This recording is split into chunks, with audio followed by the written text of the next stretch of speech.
माननीय सभापति महोदय,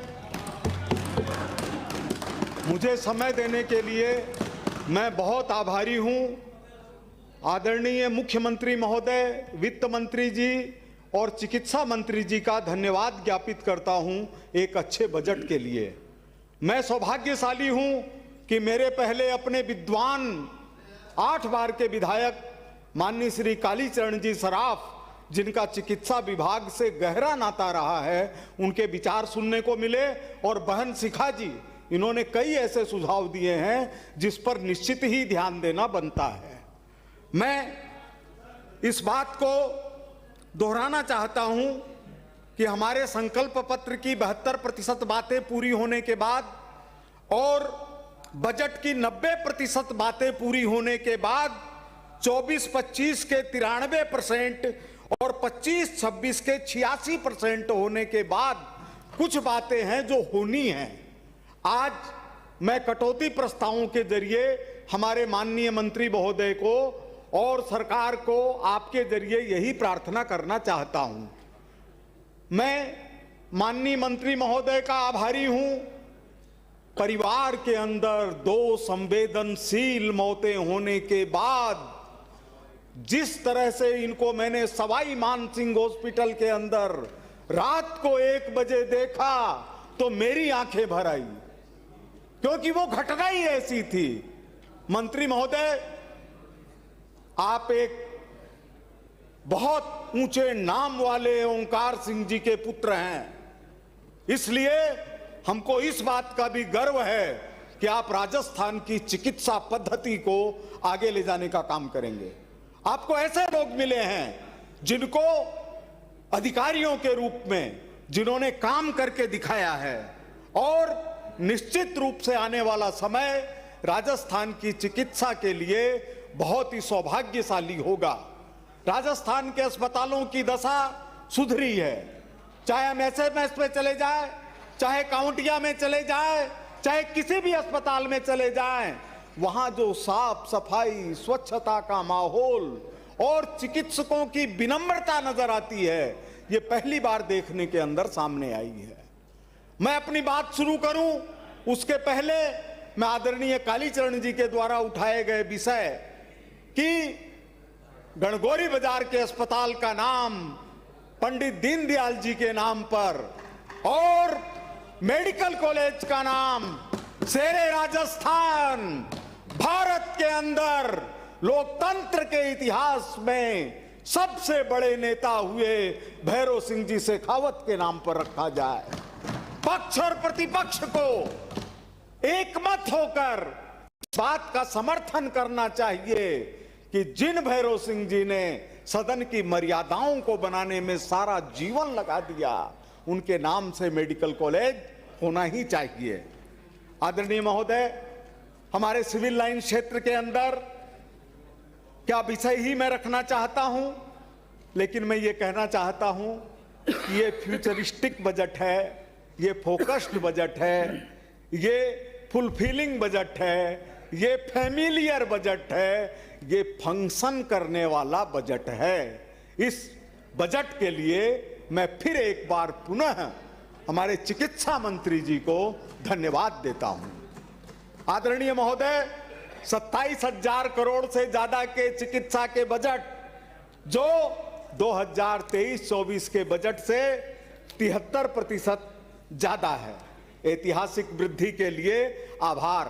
गोस्वामी तुलसीदास जी ने रामचरितमानस में यही कहा था, दैहिक दैविक भौतिक तापा, राम राज काहू ही नहीं व्यापा। हमारी आदर्श स्थिति यही होगी जो कोविड-19 के अंदर हम सब पूरे देशवासियों ने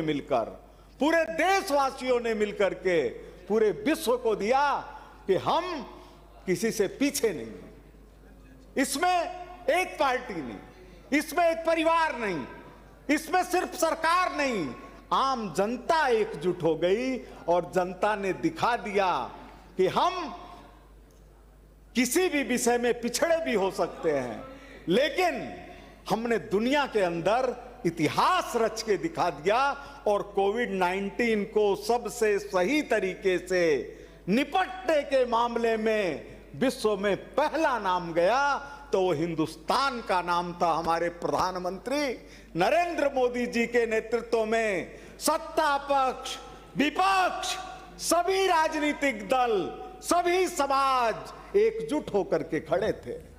आदरणीय महोदय, मैं आपसे निवेदन करना चाहता हूं कि जिस तरह से अभी दीनदयाल जी और भैरव सिंह जी के नाम की बात आई, उसी तरह से नगर निगम, जयपुर नगर निगम ने एकजुट होकर पक्ष प्रतिपक्ष ने बीच की पट्टी हटाकर सर्वसम्मति से फैसला किया था कि ये जो जनाना अस्पताल है इसका नाम माता यशोदा के नाम पर होना चाहिए, ताकि आते ही बच्चे को लगे कि मां की गोद में आ गया हूं। थोड़ा सा ध्यान दे दीजिए, काम आगे बढ़ जाएगा। आदरणीय महोदय, हमारे क्षेत्र के अंदर ESIC हॉस्पिटल है, जिसको मेडिकल कॉलेज बनाने का केंद्र सरकार फैसला कर चुकी है। जमीन की खोदाई चल रही है। मेरा निवेदन है कि वह सिविल लाइंस क्षेत्र में होगा तो बहुत ही अच्छा लगेगा। लोगों को यह नहीं होगा फील कि ESIC हमसे दूर चली गई, और जमीन है, हम सब लोग मिलकर के कोशिश करेंगे। एक निवेदन मेरा यह करना है आदरणीय महोदय कि सिविल लाइन क्षेत्र के अंदर अगर सरकार जमीन उपलब्ध करवाए तो जन सहयोग से हम एक 100 बेड का हॉस्पिटल बनाना चाहते हैं। 100 बेड का हॉस्पिटल, उसका कोई मालिक नहीं होगा, जनता की समिति ही उसका फैसला करेगी, और उसमें जो लोग जब भी जनप्रतिनिधि होंगे वो उसके निर्णायक होंगे। और वह जगह स्वेट फार्म के आसपास है, थोड़ी सी कालीचरण जी भाई साहब के पास है, थोड़ी सी सिविल लाइन क्षेत्र के अंदर है। कालीचरण जी की अगुवाई के अंदर हमेशा अच्छे काम हुए हैं, एक काम और भी दर्ज हो जाएगा। आदरणीय महोदय, एक मैं बात आपसे विशेष रूप से निवेदन करना चाहता हूं कि एक बार सवाल आया था विधानसभा के अंदर कि कभी ऐसा नहीं हो सकता जिस काल में कोई दुर्घटना नहीं हो, किसी काल के अंदर कोई प्राकृतिक आपदा नहीं हो, अगर इसके ऊपर केवल सत्ता पक्ष की निंदा को प्रश्न बना लिया जाएगा तो फिर बचेगा कौन, बचेगा कौन। तो मैं पिछले दिनों एक दो दुर्घटनाएं हुई, रात को आदरणीय मंत्री जी भी मौजूद थे। बहुत से ऐसे कार्यकर्ता, सामाजिक कार्यकर्ता, उनमें भारतीय जनता पार्टी के कार्यकर्ता भी थे, रात को 1-1, 2-2 बजे सैकड़ों की संख्या में, मैं खास करके बनी पार्क के कार्यकर्ताओं का धन्यवाद देना चाहता हूं। हम लोगों ने एक बीमार के हालचाल को संभाला, हरियाणा के भी उसमें थे, पंजाब के भी थे, लेकिन किसी को भी अकेला नहीं रहने दिया। मैं सदन के माध्यम से, पवित्र सदन के माध्यम से उन सभी कार्यकर्ताओं, समाज सेवकों, इन सब के प्रति अभिनंदन करता हूं, धन्यवाद करता हूं। एक महोदय, हमारे पूर्व ऐसे मुख्यमंत्री जिनको जनता ने 3 बार चुन करके राजस्थान का शासन करने का मौका दिया, उन्होंने अपना सारा जीवन राजनीति के लिए लगा दिया। वो एक बात कहते थे तो हम लोगों की दिल को शांति मिलती थी कि कोई बात ऐसा कहने वाला तो है। वो कहते थे कि वेंटिलेटर के ऊपर मरीजों को रख करके जब तक पैसे की वसूली नहीं हो जाए तब तक धन वसूलने का काम करते हैं। क्या वो किसी पार्टी के लोग हैं? नहीं, वो माफिया हैं, वो माफिया हैं। कोई भी पार्टी की सरकार हो, हम सब लोगों को जागरूक रह करके इस बात का ध्यान देना ही पड़ेगा कि वेंटिलेटर के ऊपर मृतक को रख करके परिवार से धन की वसूली घोर अपराध है, इसको माफ नहीं किया जाना चाहिए। मैं आदरणीय सभापति महोदय निवेदन करना चाहता हूं, पिछले 3-4 साल से एक ऐसा माफिया राजस्थान के अंदर सक्रिय हुआ है जो आयुष्मान योजना के कार्डों के जरिए भ्रष्टाचार कर रहा है।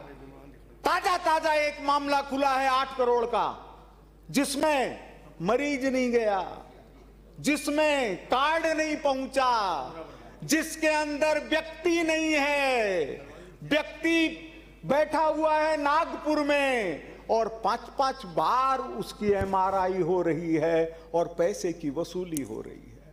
क्या राजस्थान सिर्फ भाजपा का है? क्या राजस्थान सिर्फ सत्ता पक्ष का है?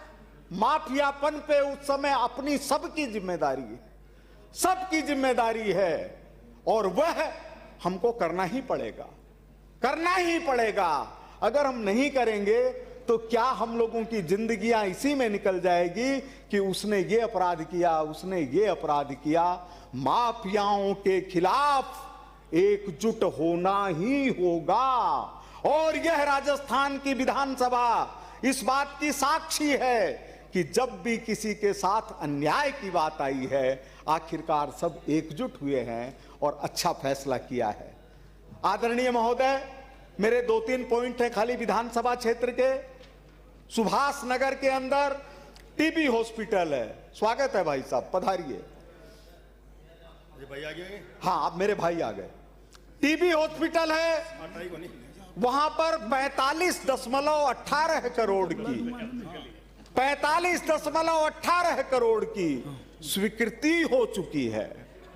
तो जो 10% काम बजट का बाकी है उसमें इसको जोड़ करके टीबी बहुत बड़ा खतरा है। 30% लोग अगर हार्ट अटैक से मर रहे हैं तो 10% लोग श्वसन रोग से मर रहे हैं। बचा लीजिए जयपुर को। आप जो 45.18 करोड़ की स्वीकृति है उस गंगा को आगे बढ़ने दीजिए, आगे बढ़ने दीजिए। इसी तरह से आदरणीय सभापति महोदय, 2 विषय और हैं सिविल लाइन से जुड़े हुए। 2 मिनट में आप 2 मिनट में मेरी बात खत्म हो जाएगी कि कांवटिया अस्पताल 15 मिनट दिए ने। 3 विधानसभाओं का संगम है। हवा महल, विद्याधर नगर और सिविल लाइंस। वह जो कांवटिया अस्पताल है, वह कांवटिया अस्पताल सभी समाज के लोगों के लिए, सभी समाज के लोगों के लिए बहुत ही लाभदायक है। कुछ लोग सोच सकते हैं कि उस अस्पताल का विकास होने से क्या होगा। उस अस्पताल का विकास होने से मानवता का विकास होगा। रफीक जी, मेरा यह निवेदन है कि उस अस्पताल के लिए हम सब एक हैं, हम सब एक हैं। जयपुर के सभी विधायक एक हैं। योजनाएं बन चुकी हैं, बजट में घोषणा हो चुकी है। आदरणीय मंत्री जी, आप भले ही खींवसर का कोई विकास रह जाए लेकिन शास्त्री नगर लाल बहादुर शास्त्री के नाम का उसके अंदर आपको जो योजनाएं मंजूर हो चुकी है, जो ट्रॉमा हॉस्पिटल बनने का वादा हो चुका है, उसको पूरा करवाने के लिए मदद करिए। और आखिरी मेरा पॉइंट है कि स्वेज फार्म, अभी जब आपने बात की मातृशक्ति की, शिखा जी ने कितना अच्छा लगा। मातृशक्ति का विकास नहीं होगा तो देश का विकास नहीं होगा। स्वेज फार्म के ऊपर एक अस्पताल है, वो अस्पताल हजारों लोगों के लिए जीवनदायिनी शक्ति का काम करता है। केवल वहां पर 100 बेड का जमीन उपस्थित है, अस्पताल उपस्थित है। एक प्रसूति अस्पताल का स्वरूप दे दिया जाए तो हमारी बहनों को, माताओं को इतनी खुशी होगी, इतनी खुशी होगी। जाम के अंदर एसएमएस पहुंचना संभव नहीं है, जाम के अंदर जनाना अस्पताल पहुंचना संभव नहीं है। जब तक जाम से छुटकारा नहीं मिले तब तक कम से कम स्वास्थ्य के लिए आगे बढ़ने का अवसर दीजिए। हमारी जनता इंतजार कर रही है। स्वास्थ्य सबसे बड़ी, सबसे सुखी, सबसे अच्छा व्यक्ति वही है जिसकी निरोगी काया है। मैं धन्यवाद देता हूं आपको समय देने के लिए। सबको प्रणाम करता हूं। श्री सरवण कुमार जी।